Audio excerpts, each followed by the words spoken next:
John Gooden for Addicted MMA at TMT2, and I'm with a man that needs no introduction. It's Alex, the Reidinator Reid. Alex, good to have you here down at Thorpe Park. How comes you're down here? Well, this is pretty much on my doorstep. I know a lot of the guys fighting on the show. Carson Gracie team, I train with them guys, jiu-jitsu. My main team is obviously London Shoot Fighters, and I'm due to set up my own team, the Alex Reid Academy. But for now, I'm always going to support the guys I've trained with, from a long time. I think it's fantastic, and before you shot to fame, if you like, I've seen you around a lot of local shows. Do you like to support the scene? Forget about Alex Reid, the celebrity, and I never wanted to be famous being famous. I always wanted to do something, happy to be celebrated for having accomplished something. I did my acting, and I loved my athletic career. A few things kind of got in the way in the celebrity kingdom, and it closed a lot of doors, opened a lot of doors, but it has been very difficult to be taken seriously as a professional athlete. Okay, I was looking at some of the places that you've trained over this period of your life as well, where things have changed, if you like. Has it, when you say it's closed a lot of doors, did you have the opportunities before to go out to LA to be able to finance that and support it? Perhaps have a little bit more time to train and develop in different camps? Yeah, there is actually. I have the ability to have a few pennies to be able to spend on training which other fighters don't have, and I could pretty much fight on almost any show in the world bar one, and I actually fought on there once. I mucked up my opportunity, but simply for the fact of the celebrity does open doors in that respect. But the problem being is it's been such a distraction. I've got this rubbish in the media all the time, and it takes its toll. And I am equally responsible for that. I've made some poor decisions, but this is why I've decided to return back to my roots, something I love, something I'm good at, something that's honest, something that's pure, and it's why I'm returning to fight in 3 weeks today. I was going to mention that actually. For most of us who read the papers, it's been an interesting year for you. Interesting is a very diplomatic and very PC word for you to use there. Well, it's. I don't need to. Yeah, I'm not looking a divorce, a moved. That's very stressful. Several times, a split, and do you know what? There's been some stress in my life, but I can't deny one of the most amazing things that's happened is this little lady. My beautiful daughter, she is also now my focus. I'm in the trenches. I'm getting a lot of incoming flack. There's a lot of horrible things being said about me, and I'm quite outspoken. But the one thing is, it does stress me. But I'm strong. I'm a soldier, and I have to be a soldier for her and myself. I'm determined to make her proud by doing something I know I can do and I'm good at, and it's pure. There's nothing purer. A warrior fighting in the cage, there's no other problems. And it's like, okay, punch me in the face. And is that, if you're that big, there's nothing purer than getting in the cage, or whatever it might be some sort of other sport, but it's just pure. You've just shown us Mini Reid, I think you call her, and has that been a game changer for you then? Has that maybe helped motivate you to come back to fighting full time? 100%. I am a little bit older. I'm 37 years young, and it does make me. Are we all right with those guys in the background talking? Yeah. We're okay. Yeah. Do you want to ask that question again? Can you edit this? No. We'll just carry on. We'll carry on. So yeah, you were saying about how it's changed things for you. 100%. Yeah.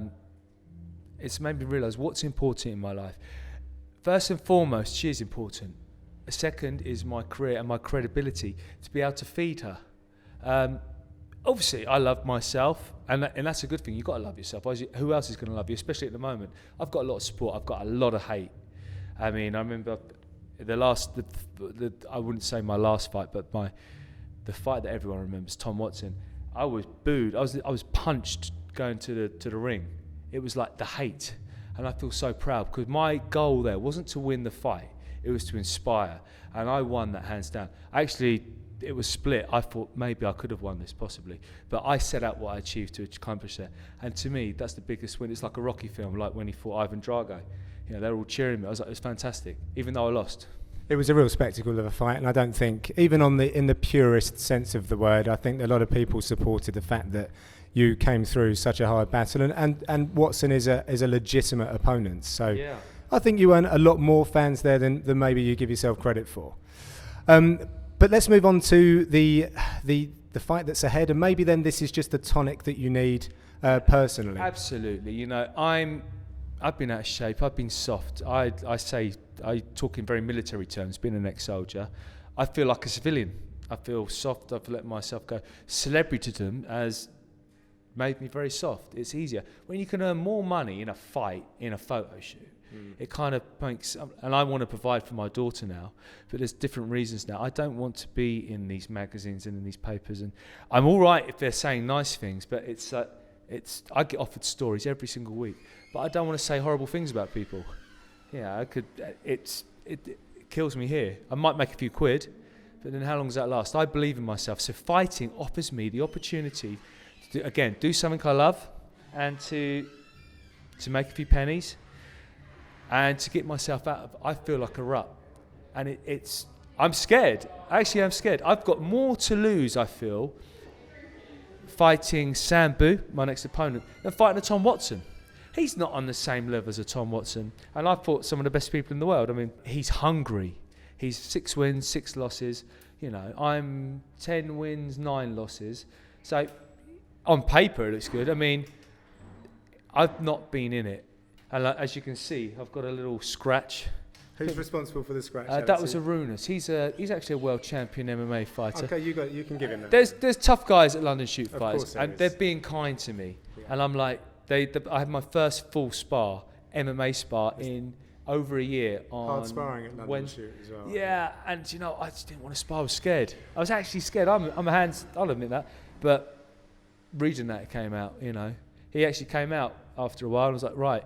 And then I was actually pleased because Alexi, my trainer, said to Arunas, keep your hands up. You can do two things. You can fold or you can grow.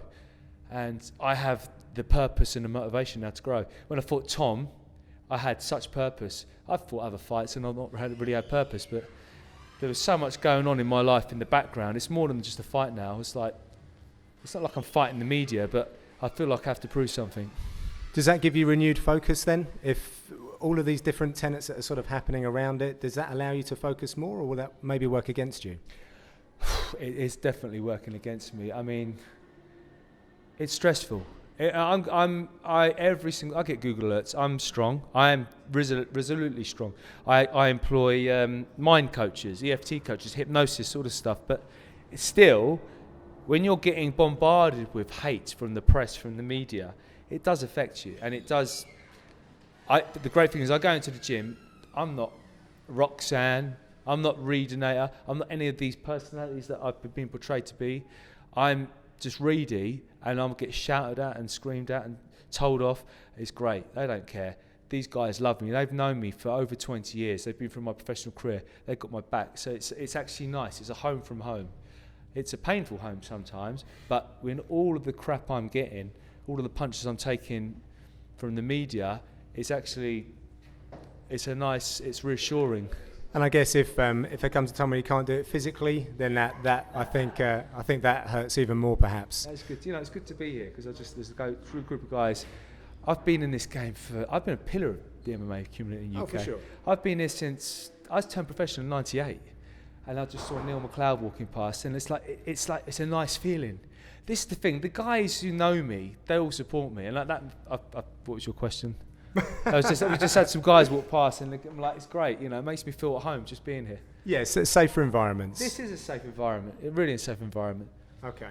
A question I'd like to ask you, as someone who's in the mainstream, what's the perception of mixed martial arts with the mainstream? How do they look at our sport? Mixed martial arts? Do you mean cage fighting? Well, there you go. You know, exactly. It's a ruffian thug. That's the worst. That's the worst answer you could have given me. That's my biggest fear. Well, that's the perception.